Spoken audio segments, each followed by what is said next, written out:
Je m'appelle Camille, j'ai 36 ans. J'habite à Nantes avec mes 2 enfants, Manon, qui a 14 ans mais en paraît 40 dans sa tête, et mon petit bonhomme, Hugo, qui vient de fêter ses 6 ans.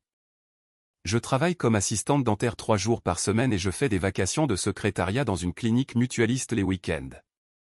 Je ne suis pas riche, je ne suis pas fauché non plus, je suis dans cet entre-deux où l'on paie l'électricité à temps, mais où un pneu crevé peut ruiner tout le budget du mois. Vous voyez exactement ce que je veux dire, n'est-ce pas? Maintenant, voici ce qu'il faut comprendre sur ma famille avant que tout cela n'ait un sens. Ma mère, Monique, a toujours été le genre de femme qui a besoin d'être le centre du monde. Pas de manière bruyante ou dramatique, elle ne lance pas d'assiette contre les murs, non. Elle est plus sournoise que ça. C'est le genre de personne qui vous sourit tout en vous balançant une phrase qui vous broie le cœur. Elle complimente votre robe avant d'ajouter « C'est courageux de porter ça avec tes formes ». Elle vous dit qu'elle est fière de vous, puis passe 40 minutes à raconter à quel point votre cousine réussit mieux sa vie. Mon père, Gérard, est le genre d'homme qui a compris depuis longtemps qu'être d'accord avec Monique est bien plus simple que de la contredire. Je ne lui en veux même plus. Cet homme a passé 40 ans de mariage à hocher la tête. Je crois qu'il a oublié qu'il avait le droit d'avoir une opinion, mais c'est un autre débat. Pendant des années, et je dis bien des années, c'est moi qui ai maintenu cette famille à flot avec mon argent. Pas des sommes folles, mais assez. Quand la chaudière de mes parents a lâché il y a 2 hivers, qui a envoyé les 1200 €? C'est moi. Quand mon père a eu besoin de réparer sa vieille Citroën alors qu'ils étaient à découvert? Encore moi. Quand ma mère a voulu organiser son repas d'anniversaire dans une brasserie chic et qu'elle a, opportunément, oublié son portefeuille? Je vous laisse deviner. Je ne me suis jamais plainte, pas une seule fois, parce que c'est ce qu'on fait pour la famille, non? C'est ce que je me racontais, en tout cas. On aide parce que ce sont les nôtres. Et on se dit qu'un jour, quand on aura besoin d'eux, ils seront là. Sauf qu'ils ne l'ont jamais été. La seule fois, l'unique fois où j'ai demandé à ma mère de garder Hugo un week-end pour que je puisse emmener Manon à un tournoi de volley à Orléans, ma mère m'a dit qu'elle était trop fatiguée. Hugo n'est pas un enfant difficile. Il regarde ses dessins animés, il mange ce qu'on lui donne et il se couche à 20h30 sans discuter. Mais elle était trop fatiguée. Et puis, j'ai vu sur Facebook que ce même week-end, elle avait organisé une soirée belote avec 6 de ses amis et préparé 3 types de tartinades maison. 3 tartinades, mais trop fatiguée pour son petit-fils. Ça m'a piqué, mais j'ai encaissé. J'encaissais toujours. Maintenant, je dois vous parler de ma cousine Céline. C'est la fille de la sœur de ma mère, elle habite à environ 40 minutes de chez nous, vers Saint-Nazaire. Céline et moi sommes proches depuis qu'on est petite. C'est la seule personne de cette famille qui m'ait jamais regardé en face pour me dire « Camille, tu n'es pas obligée de continuer comme ça ». Elle voyait tout. Elle voyait comment ma mère m'utilisait comme un distributeur de billets avec un cœur qui bat, et elle détestait ça. Céline était mon roc. Chaque fois que je l'appelais en pleurant après une remarque de ma mère, Céline me disait « Note-le. Un jour, tu auras besoin de te souvenir pourquoi tu as arrêté de les aider. » J'aurais dû l'écouter plus tôt. Alors, le pique-nique, laissez-moi vous planter le décor. C'était le week-end du 14 juillet, et ma tante Martine, la mère de Céline, avait organisé ce grand barbecue familial dans un parc au bord de la Loire. Toute la famille était là. Les oncles, les tantes, des cousins éloignés que je n'avais pas vus depuis un mariage en 2019. Des gamins partout, des grillades sur le feu, et quelqu'un avait mis une playlist de vieux tubes de Jean-Jacques Goldman. C'était vraiment sympa pendant 2 heures. Hugo se comportait comme un ange. Il jouait à chat avec les fils de Céline. Il a partagé son jus de pomme avec une petite fille qu'il ne connaissait même pas. Et quand il s'est écorché le genou sur le bitume, il n'a même pas pleuré. Il est juste venu vers moi en me montrant son genou et m'a dit « Maman, je crois qu'il me faut un pansement avec un diplodocus. Dites-moi que ce n'est pas la chose la plus mignonne que vous ayez entendue. » Mais ma mère, elle, le surveillait tout l'après-midi avec cet air pincé sur le visage. Vous savez, cet air de quelqu'un qui vient de croquer dans un citron. Chaque fois qu'Hugo passait près de sa chaise, elle soupirait. Quand il a accidentellement bousculé la table et qu'un gobelet de citronnade s'est renversé, même pas sur quelqu'un, juste dans l'herbe, elle a dit assez fort pour que la moitié de la table l'entende, c'est exactement pour ça. C'est exactement pour ça. J'ai laissé couler. J'ai nettoyé, j'ai dit à Hugo de faire attention et je me suis rassise. Puis le moment du repas est arrivé. On mangeait tous, et Hugo était assis à côté de Manon. Il était tranquille, il avait juste un peu de ketchup sur le menton et il balançait ses jambes sous la table parce que le banc était trop haut pour lui, mais il a 6 ans, c'est ce que font les enfants de 6 ans.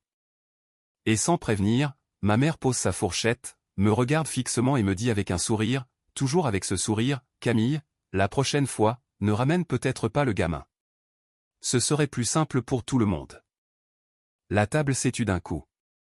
Un silence de mort, comme si quelqu'un avait mis le parquentier en sourdine. Ma tante Martine a baissé les yeux vers son assiette.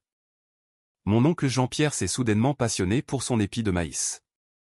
Mon père, lui, a pris une gorgée de bière en regardant le ciel comme s'il cherchait des avions. Et Hugo a entendu. Il a 6 ans, il n'est pas sourd.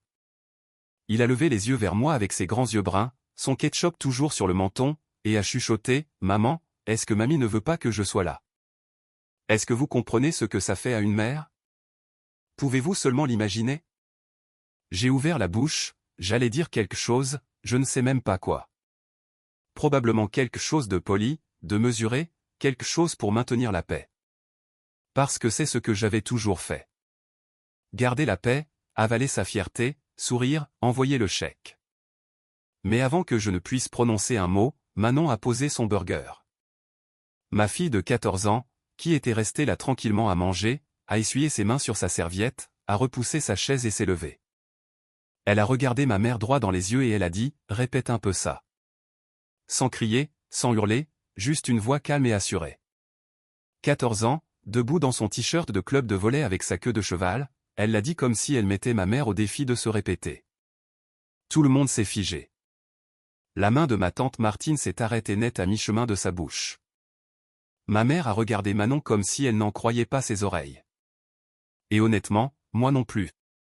Ma mère a laissé échapper ce petit rire méprisant que je connais si bien et a dit, « Manon, assieds-toi.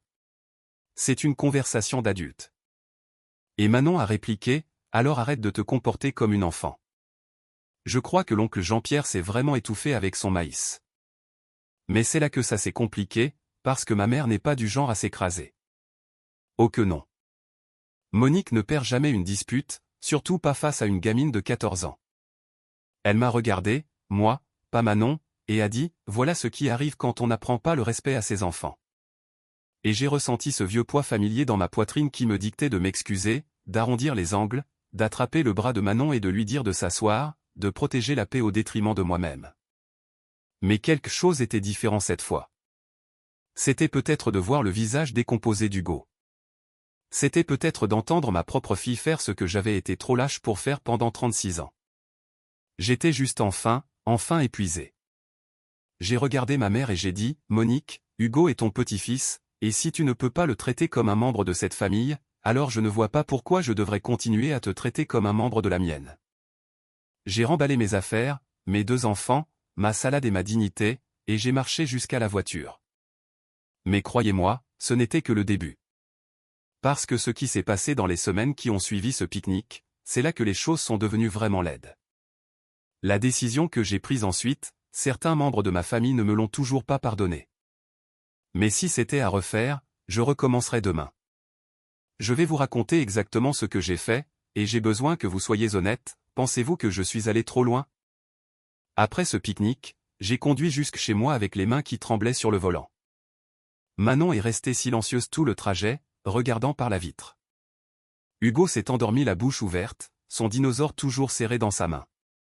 Moi, je repassais la voix de ma mère en boucle dans ma tête. La prochaine fois, ne ramène pas le gamin. Encore et encore, comme une chanson qu'on déteste mais qu'on ne peut s'empêcher de fredonner. Une fois garé, je suis resté assise dans la voiture pendant 10 minutes. Le moteur coupé, les vitres baissées, à écouter les bruits de la ville. Et je me suis demandé, combien de fois suis-je rentré d'une fête de famille en me sentant exactement comme ça? Combien de fois ai-je eu cette boule au ventre en garant ma voiture? La réponse m'a terrifié, c'était à chaque fois. Absolument chaque fois. Ce soir-là, après avoir couché les petits, j'ai appelé Céline. Elle a décroché à la première sonnerie. Je lui ai tout raconté. chaque mot, chaque regard, chaque seconde de silence lâche de la part des autres. Quand j'ai eu fini, Céline m'a dit une phrase que je n'oublierai jamais, « Camille, ça fait des années que tu signes des chèques pour des gens qui ne te donneraient pas un verre d'eau si tu étais en train de brûler. Quand est-ce que tu vas arrêter ?» Je suis resté là, dans ma cuisine à 11 h du soir, sentant encore l'odeur du barbecue et de la crème solaire, et j'ai répondu, « Ce soir. J'arrête ce soir. » Maintenant, laissez-moi vous expliquer à quoi ressemble le fait de « s'arrêter », parce que ce n'était pas une grande annonce dramatique. Je n'ai rien posté sur les réseaux sociaux. Je n'ai pas envoyé de messages groupés. J'ai juste arrêté, silencieusement, totalement. Le premier test est arrivé 9 jours plus tard. Ma mère m'a appelé, pas pour s'excuser, évidemment. Cela nécessiterait qu'elle admette avoir eu tort. Elle appelait pour me dire que le chauffe-eau faisait un bruit bizarre et que mon père pensait qu'il fallait le changer. Et elle a fait ce qu'elle fait toujours.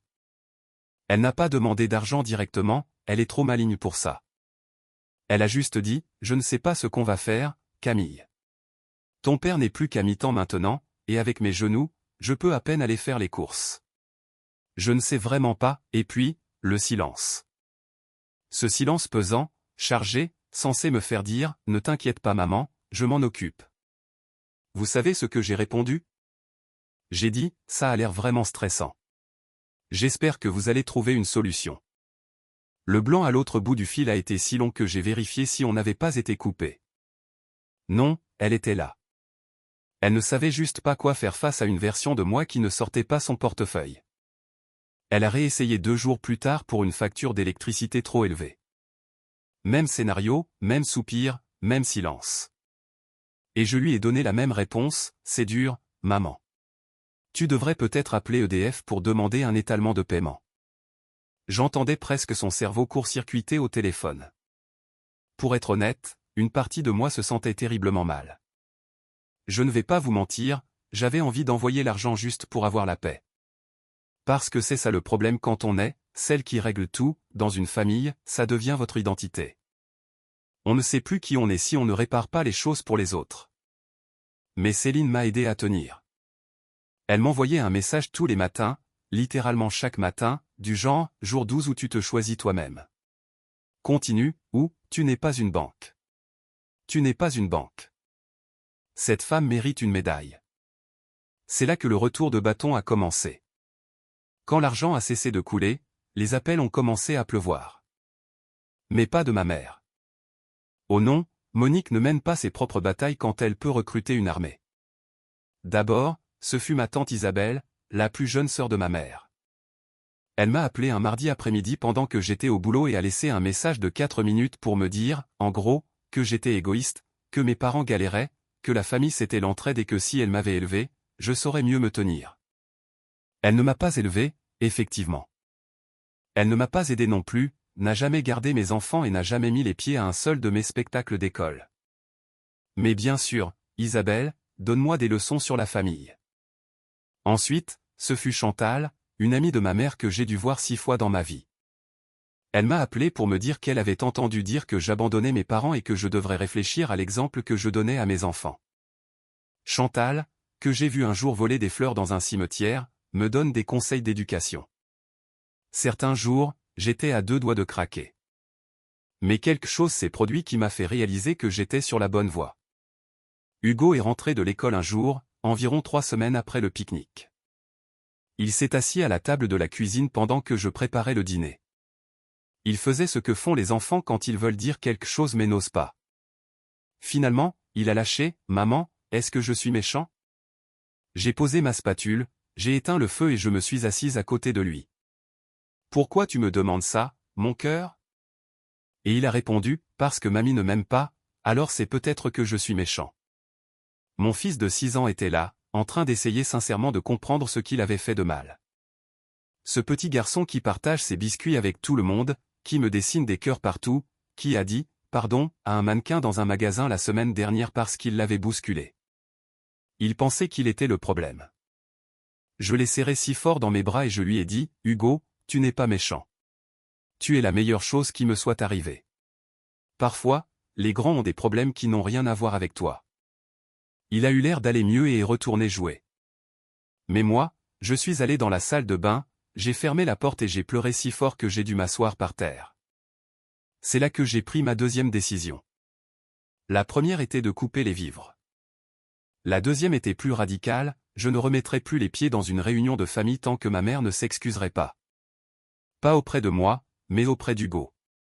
Elle devait regarder ce petit garçon dans les yeux et lui dire qu'elle était désolée. C'était ma condition, non négociable. Je l'ai appelé et je lui ai dit cash, maman, je t'aime, mais tant que tu ne t'excuseras pas auprès d'Hugo pour ce que tu as dit au pique-nique, je ne viendrai plus au repas du dimanche, je ne viendrai pas pour les fêtes et je n'enverrai plus un centime. Vous voulez savoir ce qu'elle a répondu? Elle a dit, tu vas me punir pour une simple plaisanterie? On ne peut plus rien dire, tu as toujours été trop sensible. Une plaisanterie. Mon fils qui se demande s'il est une mauvaise personne, c'était apparemment le clou du spectacle pour elle. J'ai répondu, alors ça devrait être facile de s'excuser pour une blague. Elle m'a raccroché au nez, et c'est là que la vraie guerre a commencé. Monique a raconté sa version de l'histoire à tout le monde. Dans sa version, j'étais la méchante, la fille ingrate qui coupait les ponts avec ses parents en difficulté à cause d'une petite remarque lors d'un barbecue. Elle omettait la partie sur Hugo, elle omettait les années d'aide financière, elle omettait tout ce qui comptait. Céline a essayé de rétablir la vérité auprès de certains, mais vous savez comment c'est, les gens croient la première version qu'ils entendent. Même mon père m'a appelé, et celui-là a fait mal, parce que Gérard n'est pas un homme méchant, il est juste faible. Il m'a dit, Camille, ma chérie, tu ne peux pas laisser tomber? Ta mère est bouleversée depuis des semaines. Elle était bouleversée. Elle. Mon fils pense qu'il a un défaut de fabrication, mais c'est ma mère qui est bouleversée. J'ai dit, papa, je t'aime. Mais tu étais là. Tu as entendu ce qu'elle a dit. Tu as vu la tête d'Hugo et tu as préféré boire ta bière. Je ne suis pas en colère contre toi, mais je ne peux pas faire comme si c'était normal. Il s'est tu. Puis il a dit quelque chose qui m'a surprise, je sais. Je sais que j'aurais dû dire quelque chose. C'était la chose la plus honnête que mon père m'ait dite depuis des années. Pendant une seconde, j'ai cru qu'il allait faire bouger les choses. Mais non, mon père reste mon père, et être d'accord avec Monique reste son option par défaut. Pendant ce temps, Manon observait tout. Ma fille est fine, elle comprend tout. Elle voit quand je ferme les yeux pour respirer avant de répondre à un SMS. Un soir, elle est venue dans ma chambre et m'a dit, « Maman, je veux que tu saches que ce que j'ai fait au pique-nique, je le referais tous les jours s'il le fallait. » J'ai regardé ma grande fille, avec son chignon mal fait et ses devoirs de maths, et je me suis demandé quand elle était devenue plus courageuse que moi. J'ai dit, « Manon, tu ne devrais pas avoir à mener les batailles de ton frère. » Et elle a répondu, « Je ne mène pas ces batailles à lui. Je mène nos batailles à nous. » Essayez de me dire que je n'ai pas l'enfant la plus incroyable du monde. Mais ce qui s'est passé ensuite, je ne l'avais pas vu venir. C'est ce qui a tout changé. Quelqu'un dans la famille a décidé de s'en mêler d'une manière inattendue, et ce que ma mère a fait après cela a fait passer le pique-nique pour un simple échauffement. Environ 5 semaines après le pique-nique, Manon est rentrée du collège avec un comportement bizarre. Elle vérifiait sans cesse son téléphone et le posait face contre table. Si vous avez un ado, vous savez que quand le téléphone est face contre table, il y a un loup. Je lui ai laissé de l'espace. Hugo nous a raconté une histoire de 10 minutes sur un lézard dans la cour qui n'avait aucun sens, et on a applaudi quand même. Une soirée normale. Mais plus tard, Manon s'est tenue dans l'encadrement de ma porte et a dit, « Maman, je dois te montrer un truc, mais promets-moi de ne pas exploser. » Elle m'a tendu son téléphone. C'était une suite de messages de ma mère. Monique avait récupéré le numéro de Manon, probablement via la tante Isabelle qui a autant de discrétion qu'une porte de prison, et elle envoyait des messages à ma fille de 14 ans depuis 3 jours. Ça commençait en douceur, « Coucou ma chérie, mamie s'ennuie de toi. » Puis ça a dérapé. De la manière dont Monique opère toujours, lentement, prudemment, comme du poison dans de la grenadine. J'aimerais que ta mère me laisse vous voir. Ta mère a toujours été très émotive, même à ton âge, elle réagissait trop fort. Peut-être que tu pourrais lui parler pour moi. Elle recrutait ma fille. Elle disait à une enfant que sa mère était le problème. Elle demandait à ma gamine de faire son sale boulot. Et ce qui m'a fait bouillir le sang, c'est qu'elle n'a jamais mentionné Hugo. Pas une fois. Elle n'a pas demandé comment il allait, elle n'a pas dit qu'il lui manquait. Il n'existait tout simplement pas dans ses messages. Mais voici ce que je ne savais pas encore, Manon n'était pas restée silencieuse. Elle avait répondu. Au message disant que j'étais émotive, Manon avait écrit « Maman n'est pas émotive ». Elle a juste arrêté de faire semblant que tout va bien quand ce n'est pas le cas. C'est différent. Et à celle qui lui demandait de me parler, je ne vais pas demander à maman de pardonner à quelqu'un qui ne s'est pas excusé. Ça n'aurait aucun sens, non? J'ai fixé ce téléphone pendant un long moment. Puis j'ai regardé Manon qui se rongeait l'ongle en attendant que je la gronde, et j'ai dit « Tu es l'être humain le plus incroyable que j'ai jamais rencontré ». Elle a demandé « Alors je ne suis pas puni ?» J'ai répondu « La seule personne qui va avoir des problèmes, c'est ta grand-mère. » C'est là que certains disent que je suis allé trop loin. J'ai fait une capture d'écran de chaque message que ma mère avait envoyé à Manon. Absolument tous. Et je les ai envoyés à chaque personne qui m'avait traité d'égoïste. Tante Isabelle, oncle Jean-Pierre, Chantal et ses fleurs de cimetière. Aucun commentaire, juste les captures et une seule ligne, voilà ce qu'elle fait maintenant. Tante Isabelle a appelé, pour la première fois, n'a pas commencé par défendre ma mère. Elle a dit, je ne savais pas qu'elle faisait ça. J'ai répondu, il y a beaucoup de choses que tu ne sais pas, Isabelle, parce que tu n'écoutes qu'un seul son de cloche. Oncle Jean-Pierre? Silence radio, ce qui était déjà un progrès. Céline m'a appelé en riant si fort qu'elle arrivait à peine à respirer. Elle a dit, Manon est mon héroïne. Je lui offre une pizza. Et elle l'a fait. Elle a fait 40 minutes de route avec une grande Regina et un tricératops en peluche pour Hugo parce que, selon ses mots, ce gamin mérite un cadeau sans raison particulière. C'est ce genre de famille que je veux autour de mes enfants. Après l'envoi de ces captures, il y a eu 2 semaines de silence total de la part de Monique. Elle ne pouvait pas manipuler ça. Ses propres mots, sur le téléphone de sa petite fille, en noir sur blanc. Puis, un samedi matin, on a frappé à ma porte. C'était mon père. Il était là, sur le palier, avec son vieux chapeau de pêche et un sac de la boulangerie. Il avait l'air de n'avoir pas dormi depuis une semaine. Il s'est assis à ma table, a posé le sac et a dit, « J'ai apporté les pains au chocolat que tu aimais quand tu étais petite. » Et là, cet homme que je n'ai jamais vu pleurer de toute ma vie a caché son visage dans ses mains et a éclaté en sanglots. Il a dit, « Je t'ai laissé tomber, Camille. J'étais à cette table, j'ai entendu ce que ta mère a dit et je n'ai pas parlé parce que j'ai peur de cette femme depuis 40 ans. Et j'ai laissé cette peur me coûter ma fille et mes petits-enfants. J'ai dit, papa, je n'ai pas besoin que tu sois parfait. J'ai juste besoin que tu sois honnête. » Et il l'a été. Pendant 2 heures, il m'a dit des choses qu'il n'avait jamais formulées. Qu'il savait que maman exagérait. Que chaque fois que j'envoyais de l'argent, il se sentait mal. Qu'il avait essayé de lui en parler une fois, il y a des années, et qu'elle ne lui avait pas adressé la parole pendant 11 jours, alors il n'avait plus jamais recommencé. Puis il a ajouté, « Ta mère a peur, Camille. Elle ne l'admettra jamais, mais elle est terrifiée à l'idée de te perdre et elle ne sait pas comment réparer ça parce que tout le monde a toujours fini par céder devant elle. » J'ai répondu, « Je sais. J'ai cédé pendant 36 ans. C'est fini. » Il a hoché la tête. Puis il a dit, « Et si j'arrêtais de céder, moi aussi ?» 2 jours plus tard, mon père m'a dit qu'il avait eu une vraie discussion avec ma mère. Il lui a dit que le pique-nique était une honte, que les messages à Manon étaient minables, que les années à dépendre de moi étaient terminées, et qu'elle allait le perdre lui aussi si elle ne réparait pas ses erreurs. 9 semaines après le pique-nique, mon téléphone a sonné. Ma mère est restée silencieuse un long moment. Puis elle a dit, « J'ai besoin de parler à Hugo.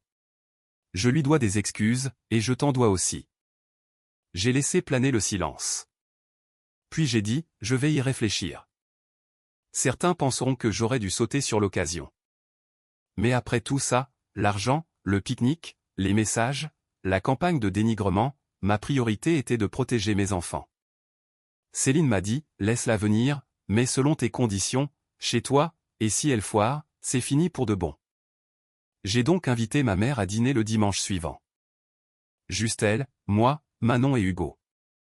Je lui ai dit de venir avec de vraies excuses ou de ne pas venir du tout. Elle est arrivée à 17 h, portant une robe, ce qu'elle ne fait jamais pour un dîner décontracté. Elle a apporté des tulipes jaunes, mes préférées. Je ne pensais même pas qu'elle s'en souvenait. Hugo était sur le canapé devant un dessin animé. Il a levé les yeux vers elle mais n'a pas bougé. Il n'a pas couru vers elle comme avant. Il l'a juste regardée. Et j'ai vu sur le visage de ma mère le choc de réaliser ce qu'elle avait brisé. Elle s'est approchée, s'est agenouillée, ce qui avec ses genoux n'était pas facile, et a dit « Hugo, mamie a quelque chose à te dire.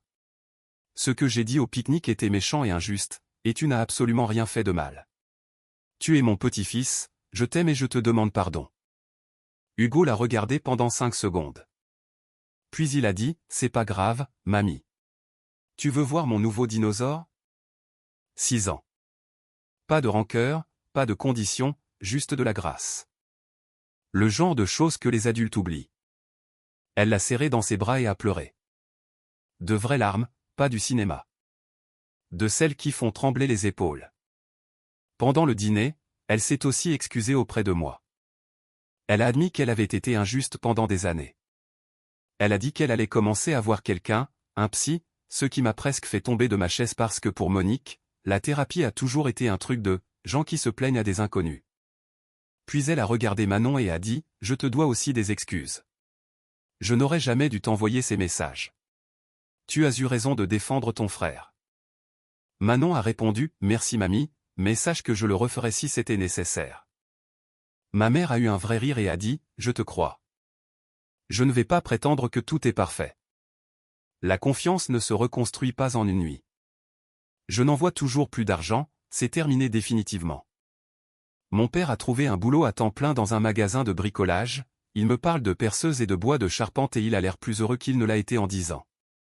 Tante Isabelle m'a apporté un gratin l'autre jour et m'a dit « Je n'aurais pas dû m'en mêler », sans oser me regarder dans les yeux. Je prends ça comme une victoire. L'oncle Jean-Pierre n'a toujours rien dit, mais au dernier repas, il s'est assis à côté d'Hugo et lui a posé des questions sur chaque nom de dinosaure. Pour lui, c'est pratiquement une déclaration d'amour. Céline vient toujours un week-end sur 2 avec des pizzas. Elle reste mon rock. La semaine dernière, elle m'a écrit « Jour 147 où tu te choisis toi-même. Regarde le chemin parcouru. » J'ai pleuré en lisant ça. Des bonnes larmes, cette fois.